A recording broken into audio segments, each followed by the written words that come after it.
Hi, this is Indranil and you are watching Business Bites in our channel The Spotlight News, India's first online business news channel.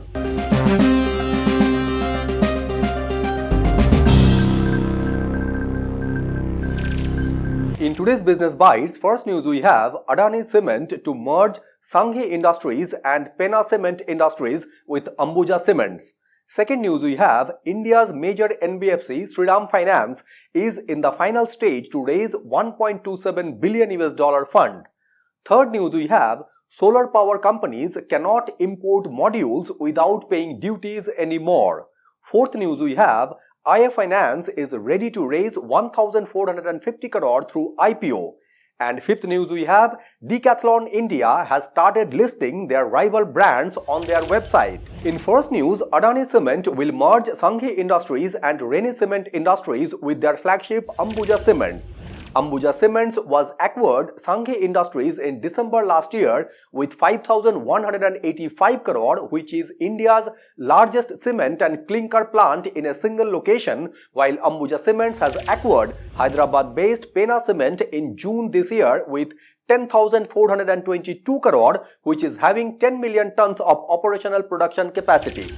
Adani Group has entered into the cement industry in 2022 through the buyout of Ambuja Cements and ACC Cement from Holcim for $10.5 billion. The company also acquired near 46% stake in Orient Cement in October this year.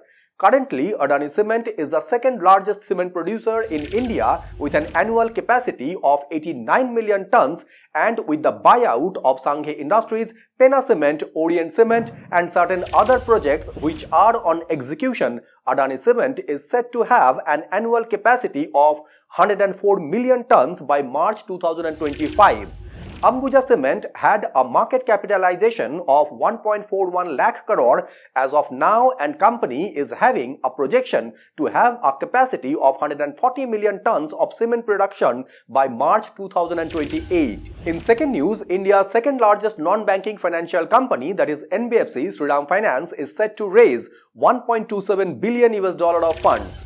ShriRam Finance, which is known for commercial vehicle financing, is now diversifying their loan book by including lending to MSMEs, commercial vehicles and passenger vehicles, and together they made up 67% of the 2.33 lakh crore of company's portfolio as of September this year. The loan of $1.27 billion has maturities ranging from 3 to 5 years with large lenders like UK's HSBC, Japan's MUFG and SMBC, World Bank Group's IFC, Singapore's DBS Bank, France's BNP Paribas, Standard Chartered Bank and Abu Dhabi Bank. And this is expected to be the biggest such external commercial borrowing deal that involves a local non-banking lender. Recently, the non-banking lenders have diversified their funding after tightening of regulations by the Reserve Bank of India, and the foreign currency borrowings give NBFCs a good option in diversifying their funding sources at good rates and longer tenures at a time when bank funding has dried up after RBI raised concerns on raising bank exposure to the NBFC sector. In third news, under the Manufacturing and Other Operations Warehousing Regulation Scheme, India has barred solar power developers from importing modules without paying duties.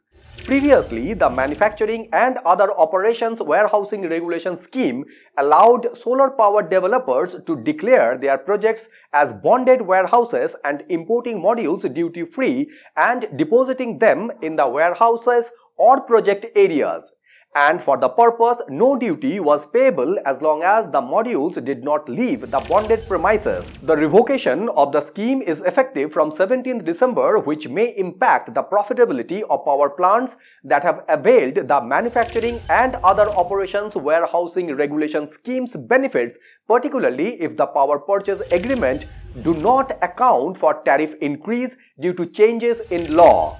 Approved list of modules and manufacturers specifies a list of companies where solar project developers can source modules from and act as a non-tariff barrier for import, while the projects for which the approved list of modules and manufacturers were not applicable and that had got extension in date of commissioning of the project would get impacted by this decision. In fourth news, IIF Finance is set to raise 1,450 crore through an initial public offering, that is IPO. IIF Finance, which is backed by A9 Partners and Google's Capital G, has filed the draft of red herring prospectus with the Security and Exchange Board of India, that is SEBI.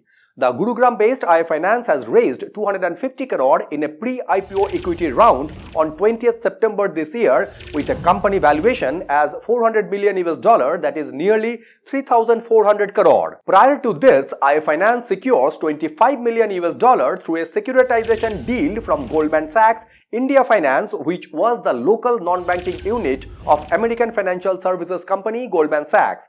The IPO will include a fresh issue of shares worth 885 crore and an offer for sale of 565 crore holding by existing investors. And in fifth news, sporting goods retailer Decathlon has started listing their rival brands on their site. The French company Decathlon sells their own brands in India, where online sales account for 15 to 20% of the company's revenue of about 4,500 crore in a year, out of which 30% sales come from shoes and 30 to 32% sales come from apparel. India permits 100% foreign direct investment, that is FDI, in single brand retail with different products sold under one brand, and that route has taken by the company like Decathlon, IKEA, Nike and Adidas. With this new listing, Decathlon displays product from other brands on their platform for easy viewing and to make sporting goods accessible to more people, but redirecting consumers to the respective brand's website for billing and fulfillment. Globally, rival brands account for a fifth of Decathlon's revenue, but in India, everything from running shoes to mountaineering equipment is sold under their own labels in line with the local rules. So these were the top 5 business newses from Business Bytes in our channel, The Spotlight News, India's first online business news channel. So thank you very much for watching Business Bytes and signing it off.